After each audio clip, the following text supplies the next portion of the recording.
Welcome, friends. As few of you may know, because I wouldn't shut up about it, Kingdom Under Fire 2 is releasing today, a game I have been eagerly awaiting the release of for over 10 years.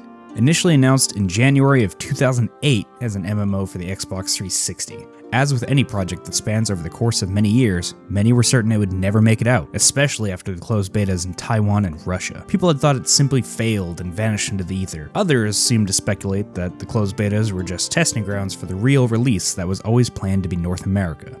I can't tell you if either of those thoughts or theories are true. All I can tell you is that it is here now as a full release managed by Gameforge. In celebration of it finally making it out to the world, I plan on taking you back to the beginning, looking at the DNA that makes up what Kingdom Under Fire has become over the course of its 4 releases. We'll be doing a review of each one and trying to stitch together the story as best we can. Also, yes, Kingdom Under Fire 2 is the 5th game in the series. Don't ask me, because I don't know. So we'll be starting at the beginning with Kingdom Under Fire, A War of Heroes.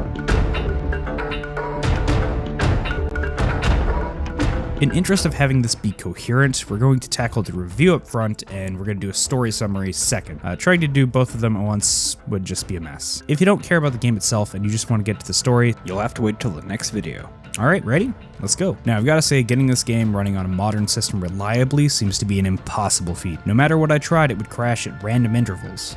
So you could play it like that and make sure to save very often. If you really want to play this without any issue, you're going to need to install some sort of virtual machine. Running in a Windows 95 VM, I didn't run into any further issues. Alright, now you're in, all that's left is create a profile and you can finally play the game. It's pretty dated, but back in 2001 you didn't need too much. 2 separate campaigns and a skirmish mode that could be played against bots or multiplayer was a good chunk of game.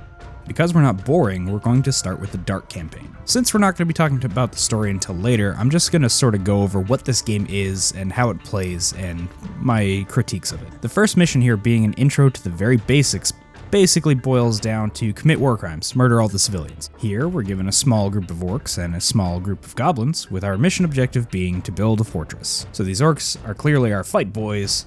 We can tell because they have weapons. So we click these gobbos, and at the bottom we can see that these are our builders. We look at the options, and one of them is the fortress that we need. But we have enough money to build them all anyway, so we're just going to go ahead and do that. If you've played any RTS that came out before 2001, before this release, you can probably guess what each of these is going to do by name alone. Fortress is our hub for resources and how we build more gobbos. Shelters increase our pop cap, and war camps make fight boys. So already this is looking like a stripped down version of another game that will go unnamed that you are already familiar with if you're a strategy nut. But then the fortress gets built, and we see what makes Kingdom Under Fire stand out from other strategy games at the time. This big red ugly fuck named Lukuku walks out onto the field and hangs out with the orcs and growls a bunch. He is your hero unit. I've looked around and I couldn't find any other RTS games of this type that had distinct hero units. Not until Warcraft popularized it in 2002 at least. This might have been the first. Either way, we have Ugly Man and the Fight Boys, as well as some buildings, so, well, we may as well get to fighting. Fucking around with our units real quick, we can see that we got a couple of options. Some of them are standard like attack move, hold position, but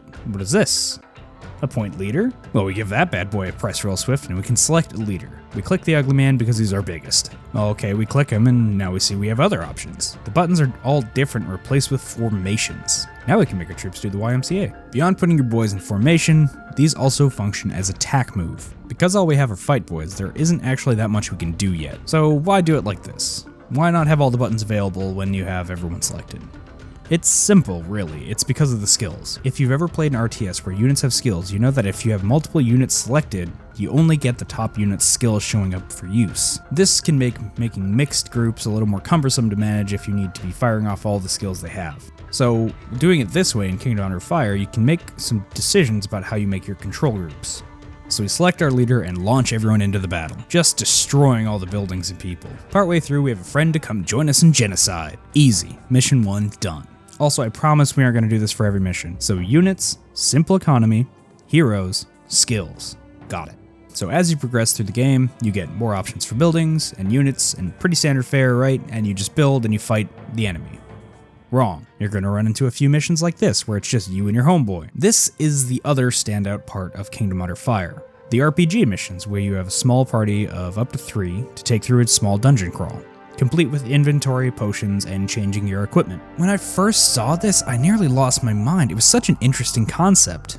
Throughout the course of the game, the heroes level up, but allowing them to switch their equipment and give them different options and giving you this sort of more one-on-one control with them is really interesting. But we're gonna get back to that. So now, the economy doesn't matter. You don't need to worry about that. Units, positioning, ignore that. It's all about heroes now. Heroes are forever. That's not even a joke. There were so many potions that I never was really in any danger of dying. The only time I lost on RPG missions was when I was too busy paying attention to dumb Vine compilations or something. Even looking at it now, I have a hard time remembering what I was doing because I was so checked out. Getting a new sword or some new armor was neat, and knowing that would affect your hero's stats going forward was a good concept, but it never felt like it made a big enough difference and it just didn't capture my attention. I ended up feeling like the RPG missions were just sort of tacked on, and it doesn't really help that there were only a couple of them. I don't know for sure if they had always built the game with the RTS and RPG missions in mind, but I think they did. Take a look at even the RTS missions. Look at how large all of the sprites are. They take up so much space on screen. You can't even zoom out. So if a fight gets larger than two groups, it gets messy really quickly. Units seem to constantly be getting in each other's way. The pathfinding is kind of just broken and they get stuck on bridges or choke points all the time. None of the RPG missions really do anything terribly interesting from a gameplay or functionality standpoint, so that's pretty much the last time we'll talk about them.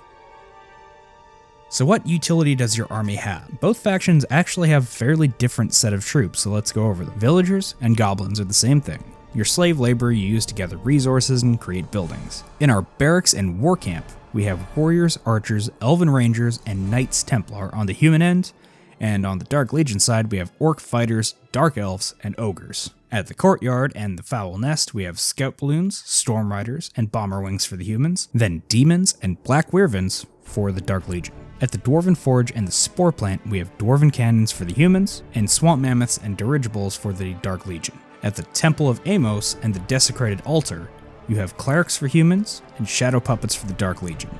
At the Tower of Magery and the Unholy Portal, you have Mages for the humans, and then Liches and Vampires for the Dark Legion. Lastly, the Coven and the Boneyard, which give you the Horonidon Sorceress and the Bone Dragon respectively. Look at all these units, think about all the strategies, think about the unit compositions, the tactics that you can employ with these. Now throw those all in the fucking bin, we don't need any of that.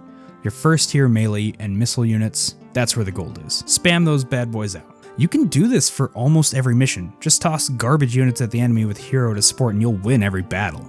Sure, the pathfinding isn't very good and a large chunk of your army will just get stuck on each other or in choke points, but it doesn't matter at all. Sure, you could make some flying units or some sort of artillery to spice things up, but it just feels less effective. I do think that a large contributing factor is that the AI doesn't cheat in this game like it does in so many other strategy games. They don't have infinite resources. You could just turtle until they can't afford to throw anything else at you. There is a certain charm in knowing that the AI is working with the same restrictions that you are, but in the end, I would just set up my units, move some bait forward, pull the enemy, and kill them with a defensive line. Once I did that enough to where I was sure I could just take out the town, I'd just run everyone in with the attack move and wait. I'm sure I could have made it more challenging for myself, but honestly, I wasn't enjoying my time playing this game, so I was fine with just letting it go the way it was.